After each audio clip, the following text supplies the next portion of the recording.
Déjà en perte de vitesse au début des années 90, les radios québécoises ont cherché à conserver leur auditoire à tout prix. À l'image du terrain qui abrite le 211 Gordon, la radio doit se transformer afin d'affronter la concurrence des nouveaux médias. Je suis un peu triste de voir disparaître ce bâtiment.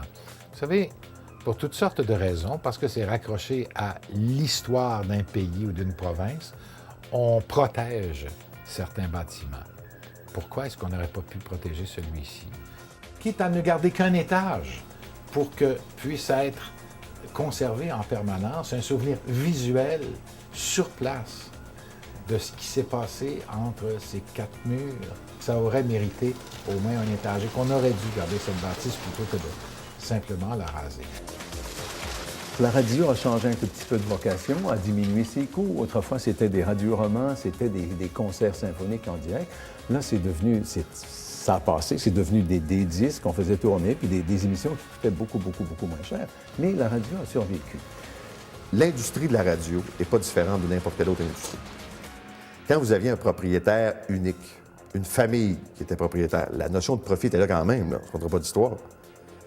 Mais si les profits étaient au rendez-vous chaque année avec une croissance, disons, relativement correcte, ça allait bien. Là, vous faites affaire avec des entreprises titrées en bourse qui ont des rapports trimestriels, des analystes financiers qui dévorent ça. Et s'ils ne sentent pas que l'entreprise a une croissance, ça joue sur le titre de l'action, donc ça joue sur la valeur de la compagnie, ça joue sur le salaire du PDG, bon, puis les avantages. Alors, il y a une constante pression qui est exercée. C'est vrai en radio comme c'est vrai pour n'importe quelle entreprise qui est titrée en bourse. Il faut s'assurer de bien bâtir, puis à partir de ce moment-là, c'est la patience, et là, ça demande une gestion des marchés financiers. Ce qu'il ne fallait pas nécessairement faire il y a 20 ans.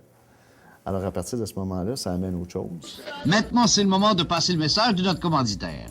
Et quand entre le patron de la radio dans un studio ou un autre, il ne demande pas si une telle ou un tel a été bon hier et puis ça a été extraordinaire.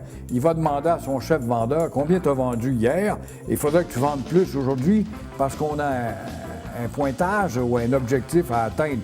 Alors vous voyez, elle est devenue encore plus, pas amorale, mais indifférente au produit. Ce que ça fait en sorte, c'est que c'est de la radio d'actionnaires, plus maintenant, avec les grosses compagnies qui contrôlent les médias, le degré d'initiative, d'innovation est un peu plus freiné. On prend moins de chances. Et de toute façon, vous ne pouvez plus survivre comme indépendant. Demain matin, quelqu'un qui dit, moi, là, je m'achète une station de radio, je suis un joueur autonome, j'ai aucune affiliation avec une entreprise majeure, va crever. Moi, tout en étant à CFGL, j'ai eu l'occasion de mettre la patte sur Ciel FM, qui appartenait à un auteur-compositeur, Stéphane Venn. Sa station, Ciel, ce sera une station québécoise, avec occasionnellement des tunes américaines, mais surtout québécoises.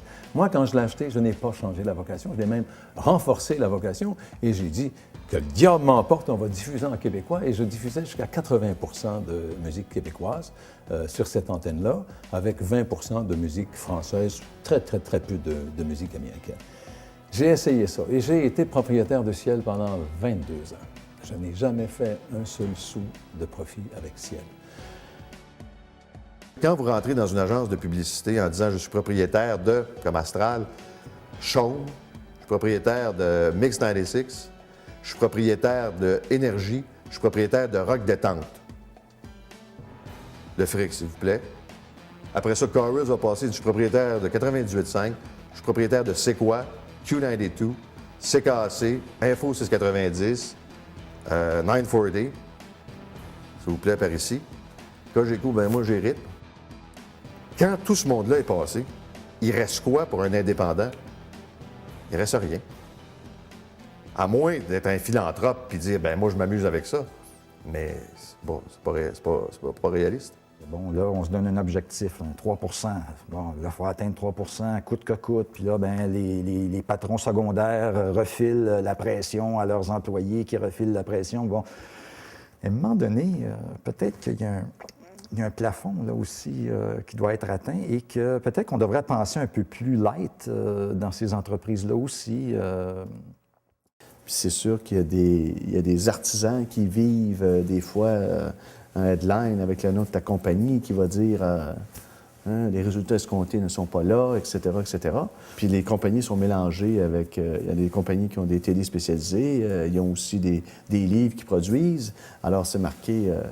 les analystes financiers prennent ça au sens large, mais chaque artisan dans chaque section prend ça personnel. Et ça amène une gestion qui n'était pas là avant. Alors, c'est une pression supplémentaire, définitivement. C'est juste l'esprit créatif est parti. Même si on voulait faire de quoi qui était logique, si c'était pas à l'intérieur des guidelines corporate, là, ça marche pas.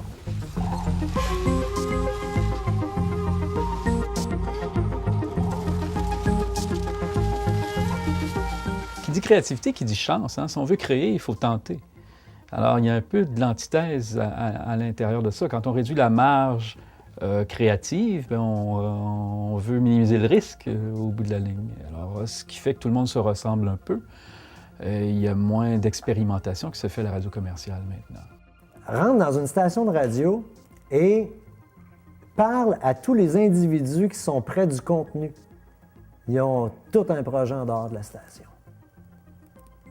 Ils ont tout un projet en dehors de la station. S'ils n'ont pas un blog, ils ont un site web. S'ils n'ont pas un site web, ils ont une web radio. Ils sont tous en train de créer leur média en dehors du média qui les fait vivre.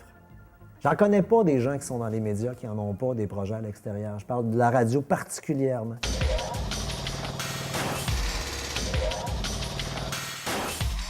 Pour les artistes peut-être un peu plus classiques par la facture, musique pop, qui font encore des CD comme ça se faisait, des spectacles comme ça se faisait, la radio a encore un rôle important. Et une chanson qui tourne à la radio plusieurs fois a vraiment un effet réel dans le cerveau des gens. Là, on se rappelle cette chanson-là, on l'a entendue. Mon expérience de la musique aujourd'hui, elle passe bien sûr par la radio. Je ne dis pas que la radio est toujours là, il y a toujours un joueur, mais c'est un joueur parmi tant d'autres. Elle est désespérée, la radio, actuellement. Elle est en perte de vitesse par la multiplication d'autres médias sonores qui attirent les jeunes. Ça peut être les écouteurs, puis iPod, radio satellite, ou que le FM, je n'écoute plus le AM. Alors, comme vous voyez, elle est encore là, elle est utile. C'est comme un train, mais on prend moins de train qu'avant. C'est pas parce qu'ils n'écoutent pas de musique, ils écoutent plus de musique qu'à l'époque où moi j'avais 17 ans. C'est juste que le médium radio est en train de disparaître, puis dans quelques années, ça risque de disparaître assez rapidement, je pense. On s'en va de plus en plus vers ça. Et la clientèle vieillit, toutes les stations vieillissent leur clientèle. Souvent, ce qui se passe, ce sont le phénomène des balades radio qui vont se recouper autant dans les stations rythmiques que dans les stations dites pop adultes. Donc, ça fait une homogénéité. On va entendre la balade de Marie-Chantal Toupin autant à C'est quoi qu'à Rythme FM ou à Rock Détente. Une seule fréquence. Une toune, j'ai pas besoin de la radio pour me la faire entendre. Je suis capable de la trouver. Il n'y a rien de plus simple. Je vais la télécharger puis je ne paierai même pas. Puis j'ai pas besoin d'attendre qu'une station décide de la programmer. J'ai pas besoin d'attendre qu'un animateur décide de la faire tourner. Il y a tout un pan de la musique plus, on dit alternative, ou en tout cas plus champ gauche, plus marginal, qui se développe et qui, elle, va plutôt utiliser l'espace Internet, l'espace Web. Et c'est sûr qu'à ce moment-là, c'est moins intéressant pour eux peut-être même d'être reconnus par les radios privées. Ça enlève de la valeur artistique peut-être même, dans certains cas, que d'être joué à la radio. Radiohead est un bel exemple de ça. On contourne les réseaux de distribution classiques et déjà, on a fait des morts. Vous avez des chaînes de disques. Autrefois, j'aurais jamais pu imaginer que ces chaînes-là tomberaient, qui aujourd'hui n'existent plus. C'est eux qui avaient intérêt à faire vendre des disques le plus. C'est eux qui en donnaient le plus à des fins de promotion. C'est eux qui établissaient avec les radios des ententes d'exclusivité, de spectacle. Ils disparaissent peu à peu du décor. Et on est simplement au départ de ça. Si vous vendez des disques, si vous vendez des CD, là, vous êtes très, très au courant qu'elle ne reste pas pour très, très longtemps. On parle de la radio qui est en mutation, c'est toute l'industrie de la musique, c'est tout ce modèle-là d'affaires, au fond. Pourquoi écouter la radio quand, à tout bout de champ, il y a 3-4 minutes de pub, puis il y en a 3-4 fois à l'heure de ça? On est gâté un peu en écoutant la radio sans pub. Hein? La radio sans pub, c'est le MP3, c'est la radio satellite, c'est l'Internet aussi.